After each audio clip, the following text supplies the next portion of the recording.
So let me show you an example. Again, in the beginning, these programs are not that sophisticated. So, but for those of you who are teachers, maybe this is mildly interesting. A lot of people still do this manually, right? So Sally is a teacher who converts scores into letter grades. And here is Sally's logic for converting scores. She has fixed ranges that she uses to convert her scores. So if the score is greater than 90, you get an A. If the score is between 80 and 90, you get a B. Note that 80 is also included in the range, right? The score is greater than equal to 70 and less than 80, you get a C, and so on, right? Very simple piece of logic. Can you write a Python program to implement this logic? Okay, before you go to write the program, I'm just going to show you one nice tool that you can use. Very often we have to print out messages, and often we have to join something in English with some variables that we have. And I've shown you before how you can use the plus, the concatenation operation to join things. Now here's another idea which I think is kind of pretty, right? The idea here is you create the string that you want to display, and wherever there is a variable that you want to include in the display string, you just put a bracket. Then you put a dot format, and then you put all your variables into the dot format, right? With a comma separating them. So the format takes all your variables. And then in the string, you put these brackets. And when Python prints it out, it will pick up, for example, it will pick up score and put it in the first location. It will pick up whatever the second thing evaluates to and put it in the second location. Okay. And by default, it goes left to right and uses the brackets in that order. If you want to change the order, you can put a number. For example, if I want to print it in a reverse order, I can put 1 and 0 inside the brackets. But don't worry about reversing the order right now. You can start using this idea to create slightly easier to display messages. I use this a lot when I have to print out things to the screen. So you can try this. Again, you don't have to do much right now, but you can practice this and your outputs to the screen will look better and more fluid. Hopefully that's clear. So now you can write this code, right? Or I can show you this code. Why not? You've been writing a lot of code by yourself. Please, let's follow this code together, right? It's nothing very complicated here, but I want to show you how this fairly complex logical condition is easily translated into a program, right? It says if the score is greater than 90, then just return A. If the score is in this range, return B, and so on and so forth, right? Now, what is beautiful about this? What is beautiful about this is the computer will never, ever make a mistake, right? Unlike humans, the computer never gets tired and never makes mistakes once you write the code correctly, right?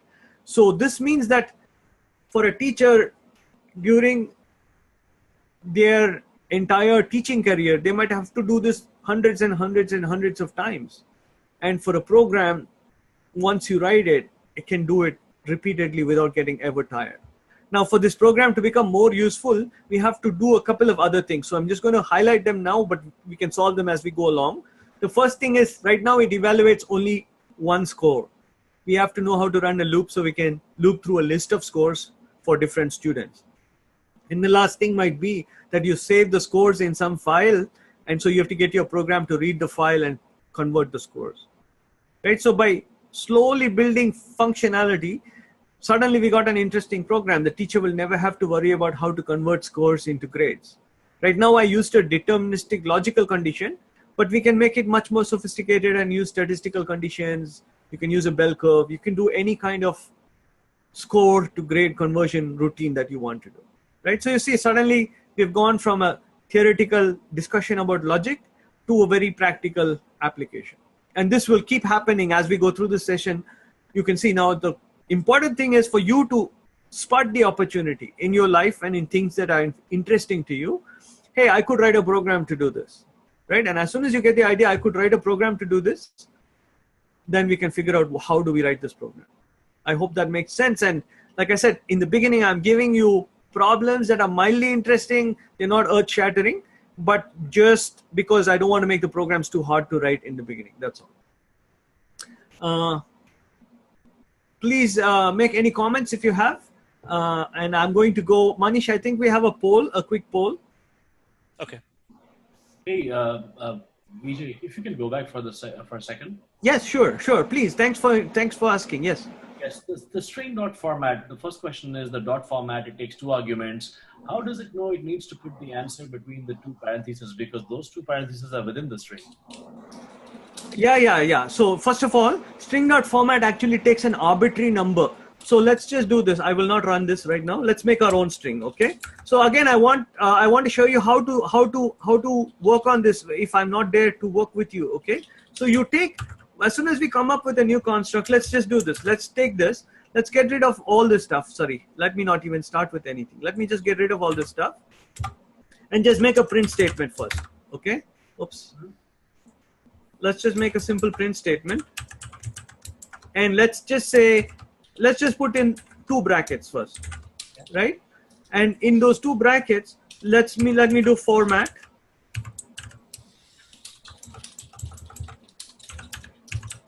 And let me just put in two values right now, 1 and 2. Okay. And let's just print it out and see what happens. Oops, it's going to run this thing. Okay. Let me just comment out that also. Sorry.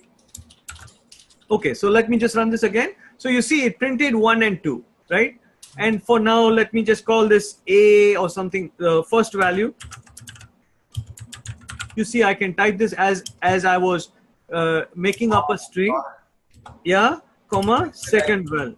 Yeah, no problem. Everybody could have, it's worth spending a time. This is a very useful function, right? So now I got second value and I can run it, right? And it creates the string. You see how it has put the 1 in the right place and the 2 in the right place. And what I said in words before is by default, it puts it in this order. So if I wanted a third value, I could put a third value. And just all I have to do is put a comma and keep adding them, right? As many as I want. And of course, I didn't put the bracket, so it doesn't display it. But if I put the bracket, it will display it. Okay? And make sure that the spacing and everything. So the beautiful thing here is you can construct this string perfectly as you want with all the punctuation and all kinds of stuff. Wherever there's a placeholder, you put the brackets. And later your program can evaluate these values and then the program will join them all together. Right? So it's a beautiful construct. Now, what I mentioned in words is by default, the order goes, the first value goes here, the second value goes here, the third value goes here. But suppose you wanted to flip it for some reason, you can always do 3 and 2 and 1, for example. I believe it will. Okay, so it starts from 0. Okay, so Python always counts from 0. So 0, 2, and 1. So the first value is 0. Okay. So now you see that the order gets mixed up. You see in the second value place, I got the third value because I put 2 here. If I put 2 here, then it will go to this location. So you can actually control which value goes where by putting some numbers in there.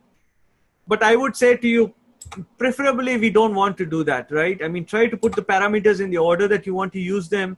It's probably a cleaner way of thinking about the string. But for some reason, if you want to control the order, then you can. Right, I got it. The reason I was a bit confused is because normally, as I understand, is if you put something between quotes, like you have the print statement, that's a string. Yes. What I found pretty nice was that it could actually put values inside the string based on how I assigned the value. Yes, and that's right. It's very pleasant, right? Now, I want to tell you something very interesting. This idea is a very powerful programming idea. Mm-hmm. And later, when you can even see it when we come to web programming and so on, this idea of this is not just a string, it's really a template. It's like like if you want to make a plastic tool or something, it's like a die. Right? It's got slots in it. So it's a templated string with slots in it. And we are writing a program to take this template. In the template, you have specified where the slots are that need to be filled. And you're telling Python, hey, please fill this with me. Fill this for me. And then Python says, how do you want me to fill it? And you're saying, well, use the arguments that I've given you. Right? So this idea of creating templates and later filling it is a very powerful programming idea. Right? And the fact that we encounter it right here, it's very elegant. As you go along, you will appreciate this more and more, and you can use this idea in other places. right? So for example, if you want to imagine a big document, I'll give you a simple example. If I want to send email to 100 people and I want to just replace the name of the person in a few locations, then you create a templated string, right? And here would be the name, for example, right? And there would be one template. So for example, we could do something like this. We could put a string in here, and instead of having this, we could just say hello. And I'm just showing you this to say that, look, this could have been an entire email, right? And this could have been hello, blah, blah, blah. And then this email would get generated, but each time I could change the name of the person in the email, right? And so templates are very powerful, right? Right now I talked about how I can create mass mails using a template idea. But of course, it's not a string in that case, it's an entire document, right? But the same idea of templates. So templates are very powerful, and this particular construct is very useful for the next, couple of weeks of programs we're going to write. Thanks for the question. It gave me a chance to talk about it.